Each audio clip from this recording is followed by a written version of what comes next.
야, 아주 끔찍한 사건이 벌어졌는데요. 경기도 평택의 한 아파트 단지에서 일어난 사건입니다. 민지숙 기자, 어떤 사건이에요? 네, 친구와 함께 컵라면을 먹고 있던 초등학생이 피습을 당했다. 충격적인 소식입니다. 초등학생이 피습을 당했어요? 맞습니다. 초등학교 5학년 학생이다라고 하는데요. 어제 오후 5시 40분쯤 이 경기도 평택의 한 아파트 단지 안에서 벌어진 일입니다. 한 남성이 컵라면을 먹고 있던 초등학생에게 흉기를 휘둘러서 목 부위에 상처를 입혔다라고 하는데요. 아이고. 위아래 옷부터 모자까지 온통 검은색 옷차림이었던 이 남성.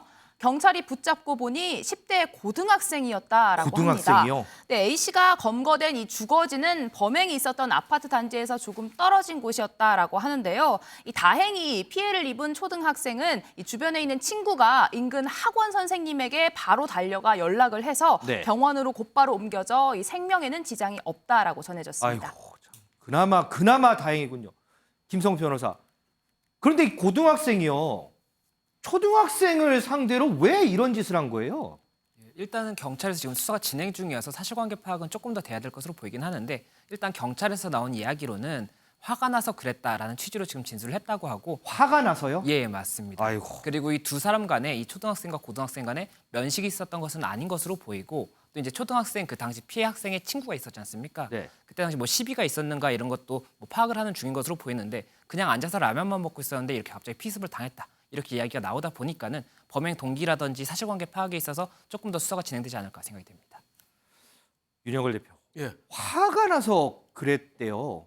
이거 어디 무서워서 아이들 밖에 내보내겠어요, 이거? 그러니까 이유를 알 수 없는 저런 범죄가 사람을 더욱 불안하게 하는 거죠. 아이가 대낮에 오후 5시경이라잖아요. 대낮에 놀이터에서 컵라면 먹는데 그냥 목을 칼로 저렇게 당했다면은 그 인근 부모나 그런 마음은 오죽하겠어요. 어휴. 지금 가뜩이나 저 어린이집도 그 어린이집까지 집에서 데려다주는 그런 어떻게 보면 그 여자분들 도와주는 도우미들 그것도 굉장히 성업 중이래요. 그러니까 동네도 마음대로 못 가는 그런 불안감 이게 굉장히 부채질할 가능성이 있다 이런 생각이 들어서 저거는 또 뭐 특별한 경찰이 미리 뭐 방어할 수도 있는 것도 아니고 갑자기 뭐 그런. 그렇죠. 저는 참 막막하고 좀 답답한 그런 심정입니다.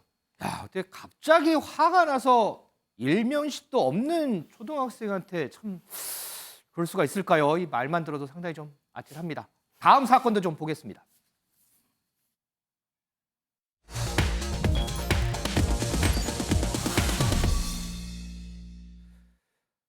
자, 이른바 강남 납치 살해 사건 어제도 전해드렸는데 저희가 속보 전해드리겠습니다. 이 사건과 관련해서요 계속해서 좀 새로운 얘기가 나오는 것 같습니다. 민지숙 기자.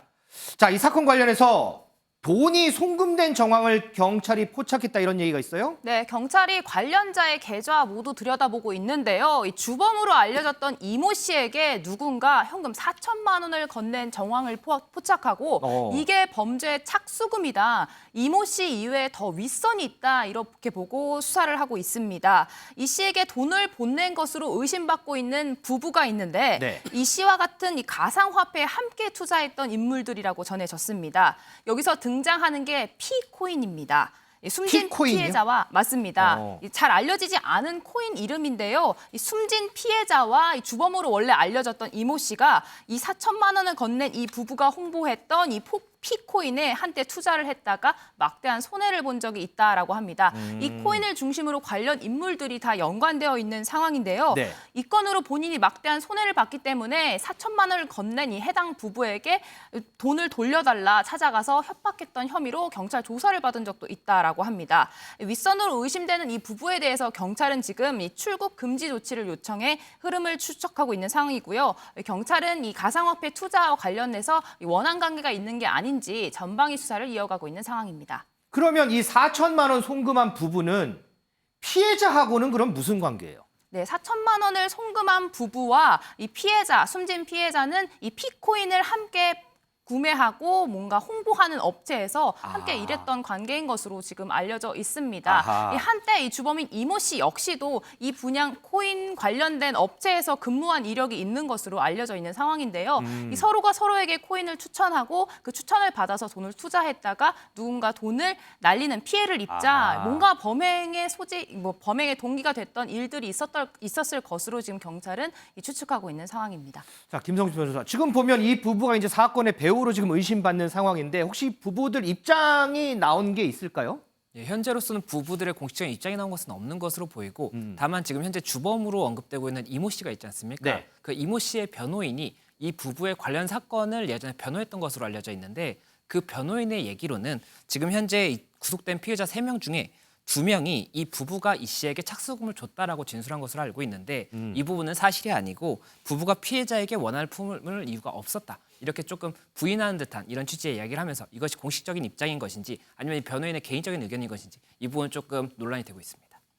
어제 민 기자가 속보로 전해줬는데 공범 한 명이 또 체포가 됐잖아요. 맞습니다. 이 공범은 어떻게 지금 진행이 되고 있어요? 네, 경찰은 원래 이 살인 예비로 붙잡았다 이렇게 발표를 했는데 네. 혐의를 조금 바꿨습니다. 이 강도 예비 혐의로 영장을 신청한 상태인데요. 이 추가로 전해진 바로는 이 20대 남성, 이 공범인 황모 씨가 피해자를 살해하고 코인을 빼앗으면 차를 한 대 사주겠다 이렇게 제안을 해서 이번 범행에 동참했다고 전해졌습니다. 지난 1월 이 렌트카로 피해자를 미행하고 감시하는 역할을 맡았다라고 하는데요. 경찰 조사에서 미행을 함께 하다가 지난달 중순쯤에 일을 그만뒀다 이렇게 진술한 것으로 알려졌습니다.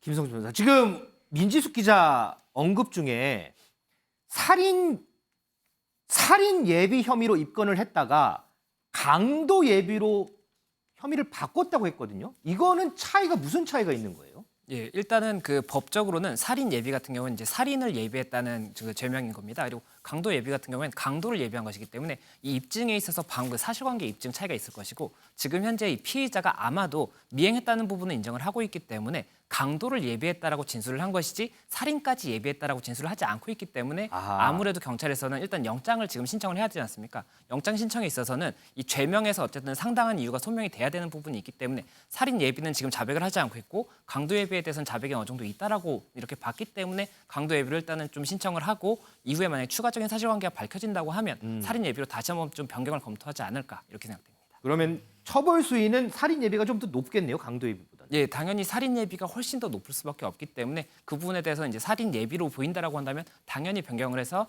기소 때는 뭐 살인 예비로 올라갈 수도 있다 이렇게 보입니다.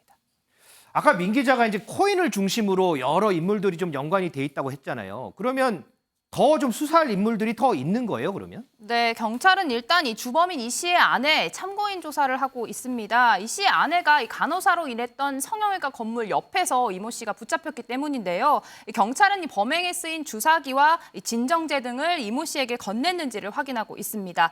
하지만 이 씨의 변호인은 이 아내는 범행 자체를 사전에 알지 못했다 관련성을 부인하고 있고 아내를 통해 마취제를 구했다는 건 사실이 아니다라고 강조하고 있습니다. 자, 박지원 고원장. 지금 어쨌든 이제 사실관계는 더 규명이 돼야 될 것 같아요. 그런데 지금 설명 나온 이 토대만 보면 코인이 있고 여기에 얽혀지는 원한관계가 있고 거의 뭐 영화에서나 볼 법한 그런 사건 같아요. 요즘 그 OTT 영화에 이런 영화들 많이 나오지 네. 않습니까? 우리 흔히 장르로 이제 느와르라 이렇게 이야기를 하죠. 그런 영화들의 대부분 이제 뭐 생명 경시 풍조, 아하. 또 여기 뭐 돈 이야기 나옵니다. 물질 숭배, 또 폭력에 대한 무감각 이런 게 이제 굉장히 심하게 나오거든요. 근데 영화라든가 이 문화적인 뭐 소설 이런 작품들이 폭력을 많이 다룹니다만은 그때 이야기하는 폭력의 미학이라고 하는 것은 사회 구조적 폭력과 여기에 대해서 사회적 약자가 저항해서 뒤집어낼 때, 역으로 이길 때 이걸 이제 우리 이제 권선징악 이런 식으로 해서 폭력의 미학이다 이렇게 해서 작품에 씁니다만은 지금 이야기되는 것은 전형적으로 인간의 욕망에 의한 또는 묻지마 폭력 이런 것들이 포함되어 있거든요. 저는 이게 최근에 좀 사회적 풍토가 이렇게 너무 많이 흘러가고 있지 않는가 그런 우려도 생기고요. 특히 이제 OTT 영화 이야기를 했습니다만은 그런 영화나 제작할 때 우연성보다는 개연성과 설명들 이런 것들이 충분히 돼가지고 우리 국민들이 그걸 뭐 즐겁게 보더라도 폭력에 대해서 무감각해지는 상황을 좀 막아야 되지 않나 그렇죠. 그런 생각이 듭니다.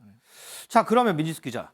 자, 주범으로 꼽히는 이 씨 현재까지 주범으로 꼽혀요. 범행 사실은 인정을 했어요? 혐의는 전면 부인하고 있는 부인하고 상태입니다. 있어요? 오늘 경찰 조사가 있었는데 모든 혐의는 부인하고 있고 이 공범들을 만난 적은 있다라고 인정을 했습니다. 하지만 자신은 범행을 제안한 적은 없고 그들로부터 모함을 당하고 있다. 이렇게 억울함을 호소했다라고 합니다. 하지만 이 이모 씨와 숨진 피해자 아까 이 피코인으로 연결되어 있다라고 설명을 드렸는데요. 이 숨진 피해자 한때 이 피코인 판매 영업을 담당했었습니다. 그런데 문제의 코인이 한때 10,000원대를 넘어섰다가 17원으로 가격이 크게 곤두박질을 쳤거든요. 10,000원대에서 17원으로요. 맞습니다. 알고 보면 피해자와 관련된 내용, 인물들을 소개를 받아서 피코인에 투자를 했는데 네. 이 10,000원이었던 코인이 17원으로 완전 휴지 조각이 된 상황에 아이고. 이때 이 씨가 약 8천만 원을 손해본 것으로 알려졌습니다. 아하. 이 때문에 경찰은 이 씨가 이런 가상화폐 손실을 둘러싼 원한 때문에 이 범행을 사주한 게 아니냐 보고 이 정확한 범행 동기를 좀 더 확인하고 있는 상황입니다. 그러면 이 피해자 상대로 이제 범행하기 전에 계좌에 있는 코인도 이렇게 가져갈 가능성도 있나요? 듣고 보니까 참 궁금한 게 참 많은데. 네, 경찰들은 이 피해자들이 코인을 이체하려다가 실패하자 피해자를 살해한 게 아니냐 이렇게 의심하고 있습니다. 피해자가 납치된 이후에 이 휴대전화가 2시간 넘게 꺼지지 않고 켜져 있었던 것으로 알려졌습니다. 이 시간 동안 이 피의자들이 해당 피해자의 코인 계좌 비밀번호를 알아낸 뒤에 피해자를 살해한 것으로 경찰은 파악하고 있는데요. 하지만 코인 이체 시도 이런 것을 시도했다라는 진술은 확보했지만 실제로 해당 코인을 이체했는지 여부는 아직까지 확인이 되지 않고 있는 상황이라고 합니다. 자, 일단 이 사건의 개요 우리 민지숙 기자를 통해서 쭉 들어봤는데 우리 시청자 질문 댓글이 있습니다. 코인이 90%가 폭락을 했습니다. 가상화폐 단속 필요할 듯한데요. 관련법이 없나요? 이런 질문 들어왔는데 김성수 변호사, 관련법이 없나요? 예, 지금 코인에 대해서는 이게 생긴 지가 얼마 안 된 개념이라고 볼 수가 있지 않습니까? 네. 그렇다 보니까는 법적으로도 법제화하려는 노력이 굉장히 많이 이루어지고 있는데 현재까지 이게 명확하게 뭐 코인의 경우에 어떻게 봐야 된다 이게 판례로는 좀 정리가 되고 있지만 법령으로는 정리가 명확하게 안 돼 있어서 문제가 되는 부분이 있고 이번 같은 경우에도 이런 추적에 있어서도 어떻게 하는 것이 좋을지에도 뭐 법령이 추가적으로 필요한 부분이 있을 수도 있는데 그런 부분들에 대해서도 보완이 조금 더 필요하다 이렇게 계속 얘기가 나올 수밖에 없는 상황입니다. 그렇군요. 자, 내일이요. 이번 사건 일당들에 대한 신상 공개 여부가 결정이 된다고 하는데 이 소식도 들어오는 대로 저희가 바로바로 좀 전해드리도록 하겠습니다.